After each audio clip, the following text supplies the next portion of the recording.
So, morning everyone, thanks for coming and showing some interest in our panel discussion today. Sustainability 101, I think Rob called it. Something that's very close to my heart in terms of what we do within the industry in saving people money on their electricity and gas costs, but also trying to make sure that they're helping reduce their footprint, the carbon footprint, and doing their little bit towards that greater goal of net zero for 2030. I'm joined by some specialists and some panellists in the area. We've got John Gridrod, owner of FTC Gyms, Michelle Slater, who has a company called Charger Vehicles and Your Solar Panels, and we've got Maddie Simmons from Alico, who have sustainability at their forefront as well. So just to kick it off, we've just been having a little conversation there amongst us. John, you run a gym. Why is this so important to you?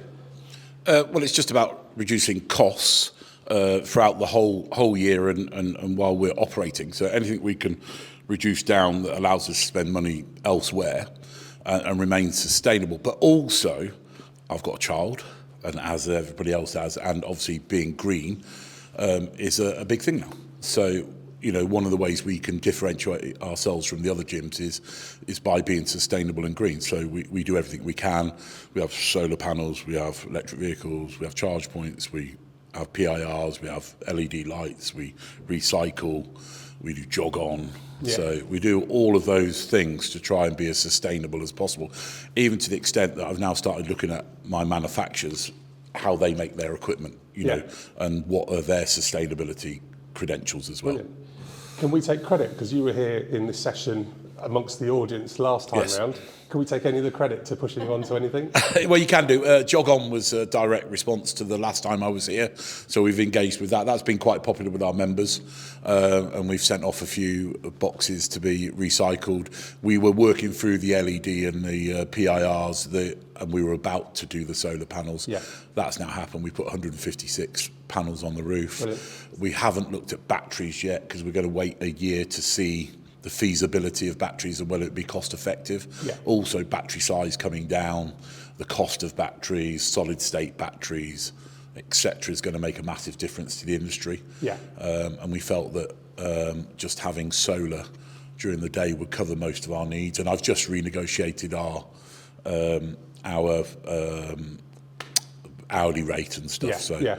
Which is because that's quite tough, isn't it? When if you've got too many panels and you're actually looking to export. Hi, come in.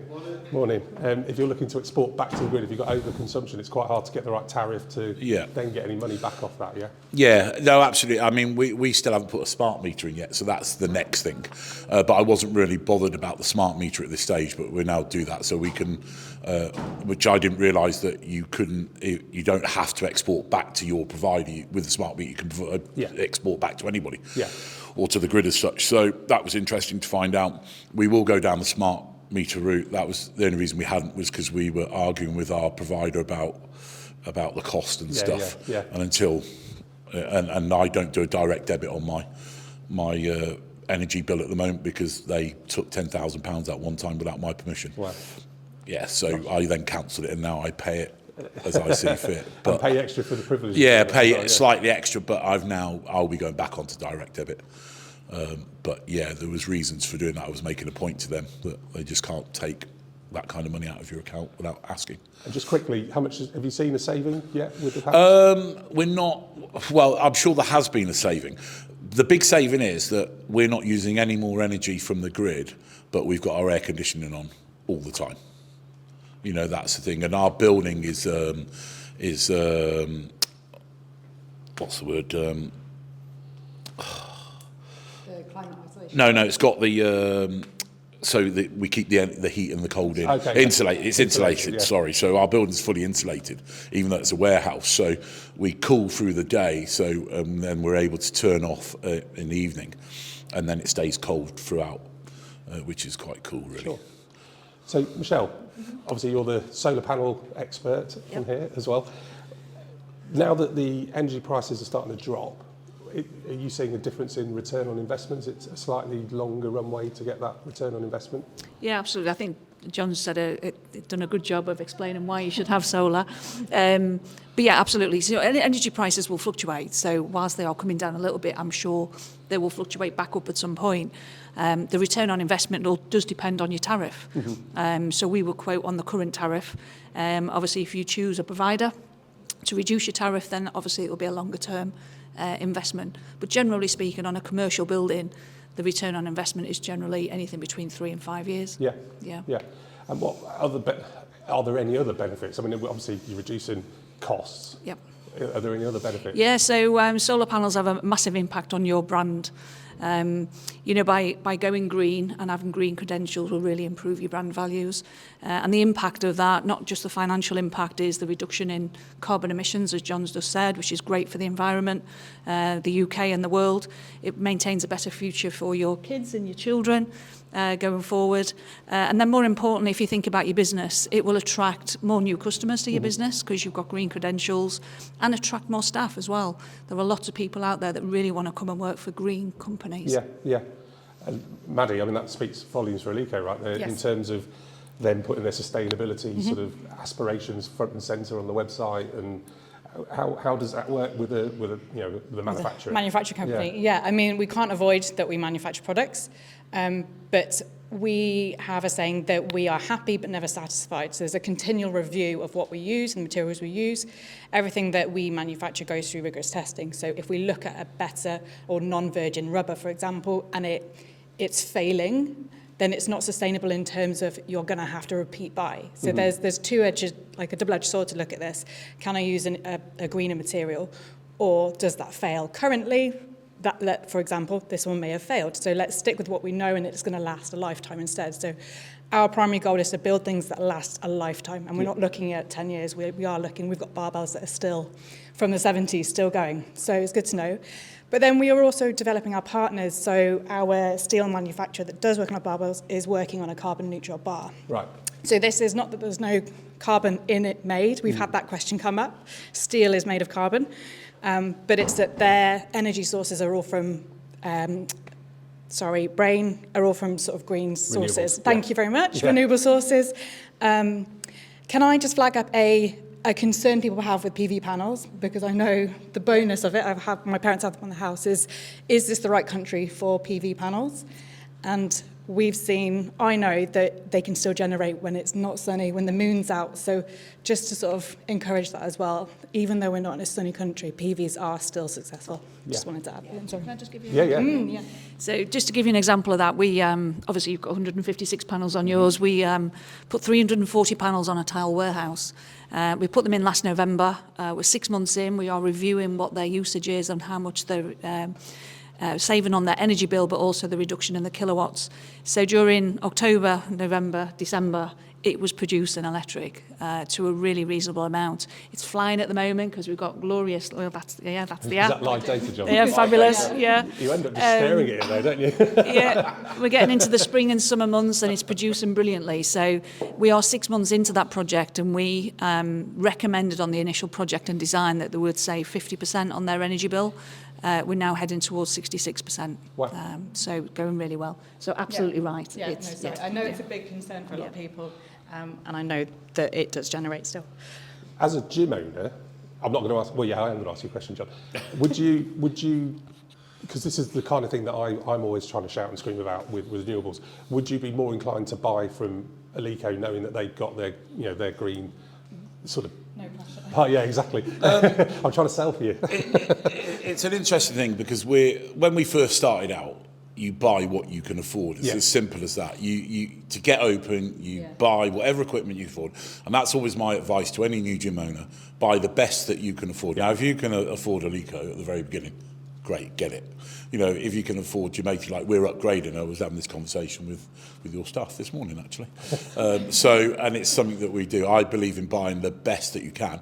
But then also we're now in a position where we can look at sustainability and the green credentials, so we can choose what we want rather than being forced to buy what we want. Yeah. And that's a journey for every business, that they've got to get into a position where they can choose, not take what they have to have. And I think that's some of the pushback you're getting at the moment, isn't it? Because I've always been one to shout it from the rooftops. If you're along your pathway to net zero, put that out as a selling, like put that out as some selling, material, not virtue signalling, but almost, really pushing that side, differentiate yourself from from a much wider market. But I think there's a fear that the public out there haven't got enough money in their pockets, and therefore it's not about the renewable journey at the moment, it's just about, can I afford it? Yeah. But I still think there's still reasons to do it, because we're at a nice plateau on the energy prices, and it is quite low, but it's going to go up again. It's government legislation that's pushing it up to 24, 25, 26 pence, because that money needs to go back into the grid and get us generally more renewable. So it's going to work in the long run, but we are going to have higher electricity prices. So sitting back and waiting isn't kind of what you need to do. If you're in a good position now, like you say, try and sort of push it as far as you can. I think the other thing that you've got to realise, if you're buying better quality equipment, like you've clearly pointed out, is that the fact is that you buy it once, you're not buying it 3-4 times. So although it might seem more expensive pound for pound at the time, it's not more expensive over time, because you're only having one set of it instead of 4 sets. So what you've got to work out, if something's going to last you for 5 years, whereas something else is going to last you for 25 years, you need to times the first one by 5 to get the real cost. Yeah, sure. And that's the thing. So sustainability isn't just about how much it's costing you, what it is at the time. It's about what your replacements are and all of those kind of things. Sorry, handing back to Maddie. Is it circular? Are you looking at that whole circular economy thing as well? We are trying. So the difficulty with circular is you have to look at, there's a huge picture to just a product coming back. It's all the shipping, and especially when you're a global company, you have water freight, air freight costs. So it's all those emissions that come with it. So there's a huge picture to being how circular can you be. In terms of when we have discarded products that have failed testing, they are then circular and reused where we can reuse them as long as they pass testing in the second round. So we'll always try and do that. My brain is very bad today. Something had jumped up. But like you said, it's the longevity. We're looking at the bigger picture. Oh, it's USPs. So I think with the green credentials at Alaco's core, we don't try to shout out about it too much. There is obviously this fear of the greenwashing, but also this is something that Alaco wants to do at heart. It's not a sales tool. This is what we believe is the right thing to do.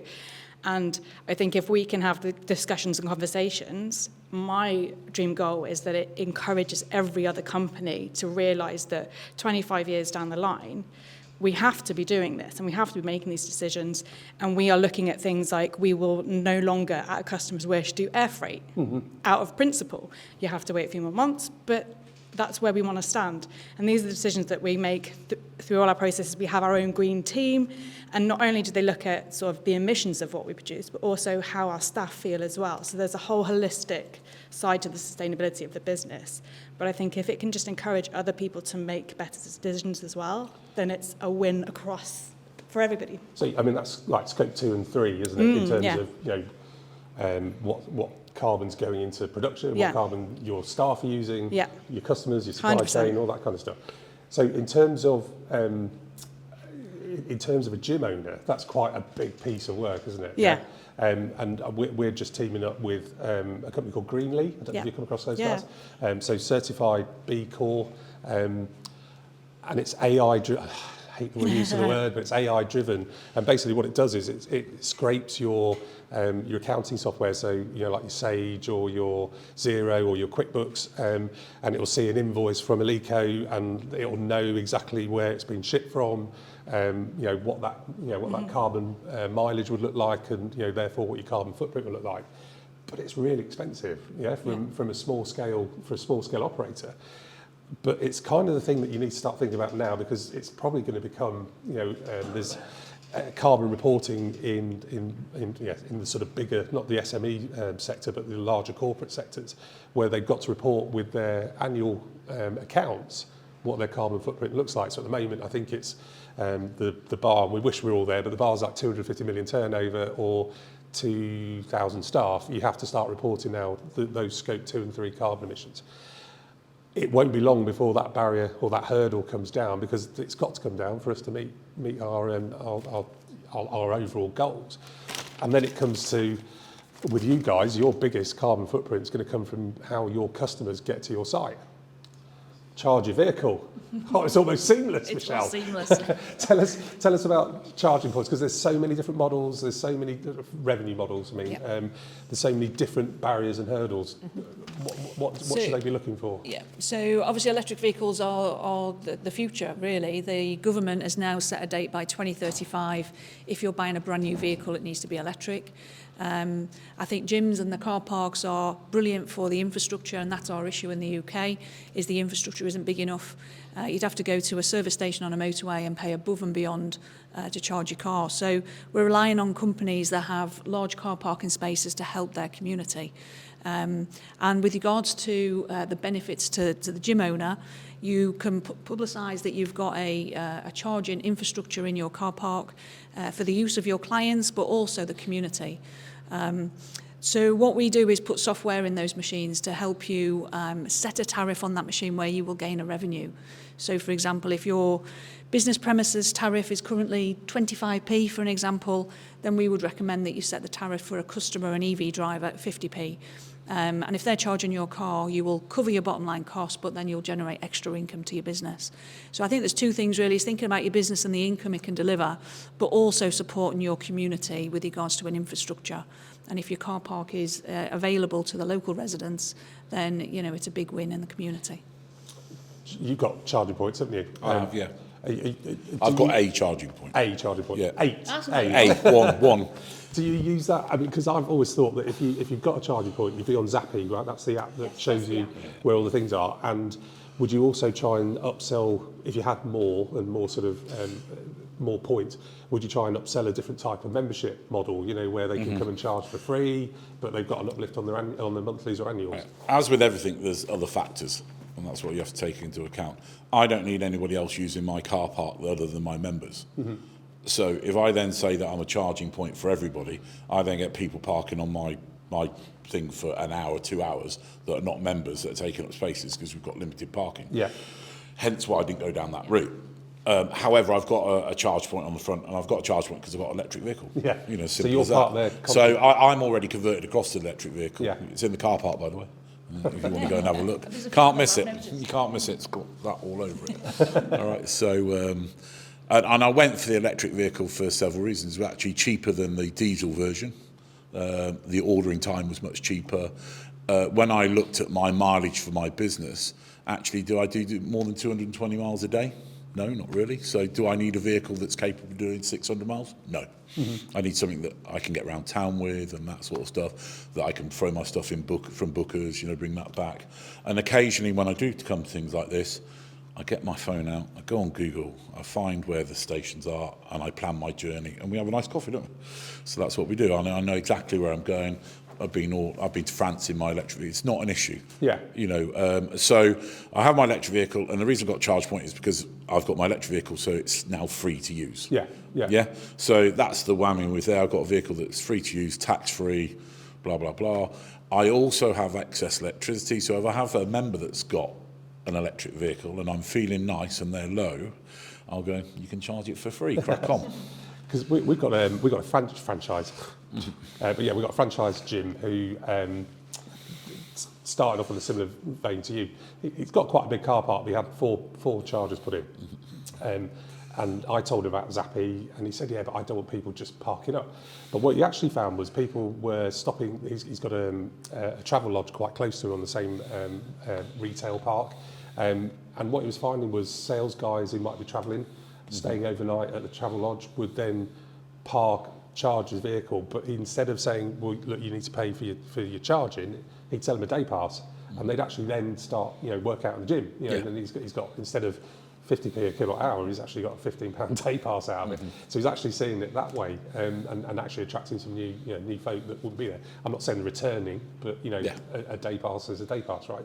So I think that's really interesting. I think everyone just looks at the cost, the initial cost of it, and sometimes will forget the benefits. And trying to get across the benefits in terms of marketing collateral and your own sort of vision for what you want your business to look like is pretty. Yes, it's quite hard to put a value on that, isn't it?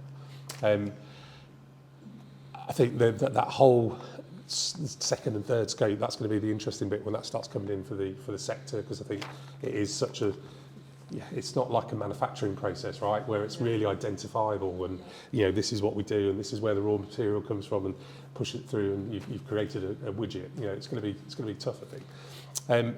But yeah, I think that kind of covers what we wanted to talk to. Has anybody got any questions for the panel or any of us? Have any of you guys got anything that like you'd class in the inverted commas, that you're doing sustainable or renewable?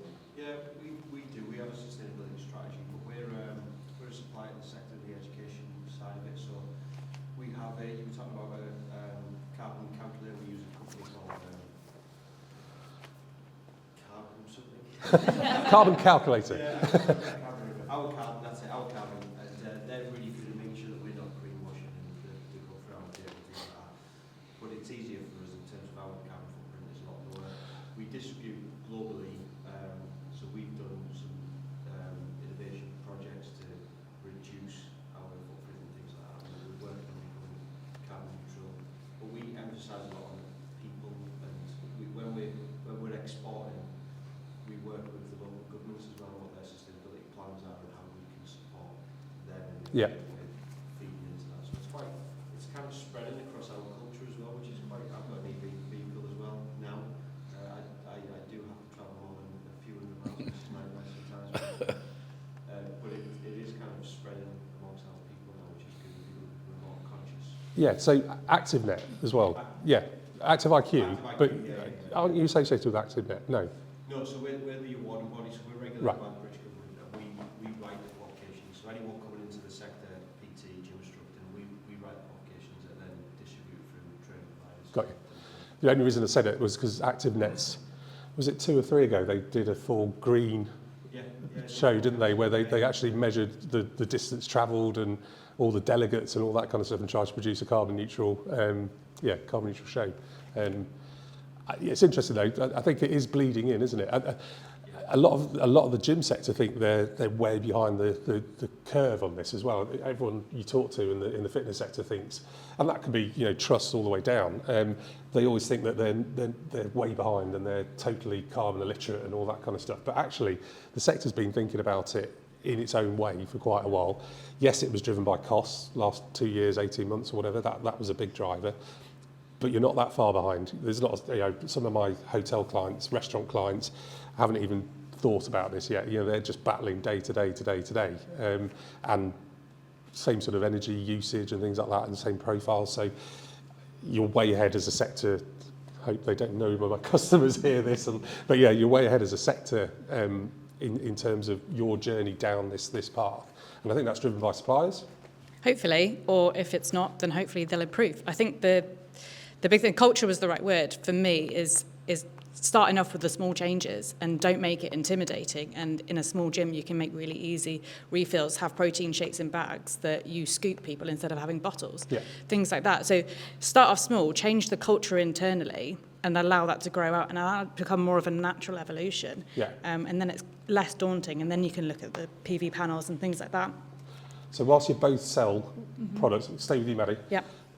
Not allowed to buy your own product. If you could put your money to one thing, one scheme, if you had a gym now. If I had a gym. What would your first thing be? What would the first box tick? And you're not allowed to say panels. In terms of a piece of gym equipment, are we going? Like it could be LEDs, it could be solar panels, it could be charging, stressful. it could be, Is that too much on the spot? Sorry, Oh, I said massively. I wasn't going to Jeremy Paxman. PVs would be a big one, but it would be outdoor, something that facilitates and supports outdoor training. Okay. So we're using more of the outside, get ourselves back to nature, be around the stuff that makes our bodies feel good. And that doesn't necessarily need electric to power it. Yeah, perfect. Can't say panels and you Can't say panels. Okay, so I think Maddie's right. You can start small and it's all around behaviours to start with, culture and behaviours, and that doesn't cost anything. I think, but if you wanted to start to spend money, everything comes at a cost, doesn't it? And I would go lighting first. Lighting gives you the quickest return on investment. Get rid of all the fluorescent lighting, which isn't great for your health, and put the LED lighting on. You'll get a far quicker return on investment within 12 months by changing your lighting. Solar PV is probably the most expensive, so you need to budget for that. And what did you do first, John? What did we do first? We did LED lighting. Yeah. So when we built all the new bits to the gym, we put all brand new LED lights in and made sure they were energy efficient. And then gradually the old parts of the building, which we've been upgrading over the years, we've been pulling out the lights have gone, we've got rid of them, put new LEDs in to replace them. The one bit that we also do, that I consciously do, the staff probably don't know I do it, is I try and replace as much cardio with non-powered cardio as possible. So our treadmills are powered. If I get a cross trainer that's self-powered, I'll get a cross trainer that's self-powered. So we'll have hip mills, we've got air runners, you know, those kind of things. So virtually everything is, you know, we've got rowers, ski ergs, bike ergs, all of that sort of stuff, and cardio that's self-powered, you know, so you have to pedal it a little bit before the LED panel lights up and stuff. So that's one of the other things we consciously do as well. If I just to add a couple of things is we talked about carbon survey. If you go to your local councils, they generally do a carbon survey for free, and that's a really good starting point in your business, is to understand your business and get a carbon survey done. And also there are lots of grants out there, so while we talk about cost and money, again, just reach out to your local council because there are grants out there. We've just gone to the North East Derbyshire grant scheme and got 40% of the cost of solar panels for a local company to us. So always reach out, or give us a call and I can help you reach out to local grants in the community. And I'll just say my little two-penneth. First thing LEDs I would do as well, but the next thing I would do is optimisation, because you can get some really good wins. We can get solar panels. You can put 145, did you say? 156. Yeah, 156. Gosh, I slept between then and there. Yeah, so you can put 156 panels on, but are you then generating, are you covering dirty use? Do you know what I mean? So you've got various optimisations on plant, your inbound, voltage optimisation, tidying up actually what's coming into the building. That can reduce the amount of kilowatt hours you're using. You can have optimisation on big plant machinery, HVAC, air conditioning, refrigeration, if there's any refrigeration, things like coffee machines and all that kind of stuff. So there's some really easy, quick wins to make that kit run more efficiently, and therefore you're using less power. And then when it comes to your solar panel scheme, you don't need as many panels, it becomes cheaper, and then it's an ever decreasing circle. So that's what I do, optimisation. The other thing which we do, but is a consequence of having solar power, is obviously we used to heat all of our water by gas. Oh, sorry. So now, I know, yeah, no chance. So now, obviously, with any excess electricity, that gets put through to the boiler, to the electric heater. So our water's now being heated for free as well, and our gas bill's coming down. Yeah. So which is another plus during the summer anyway, and people still like a hot shower in the summer. Yeah, believe it or not. So, but it's just once you hit critical mass, you can, everything becomes easier, right? So now you're paying less for your electricity bill. That means you can go and do more with LEDs, or you can go and do more with other sort of bits and bobs you want to change, and then you get ahead of that curve, and then you can do more again, isn't it? So it does. Yeah, I think start early, as soon as you can, because you'll get ahead of the curve, and that'll give you the best chance to get more green more quickly. Yeah, absolutely. Any other questions for us? Thanks a lot for your time.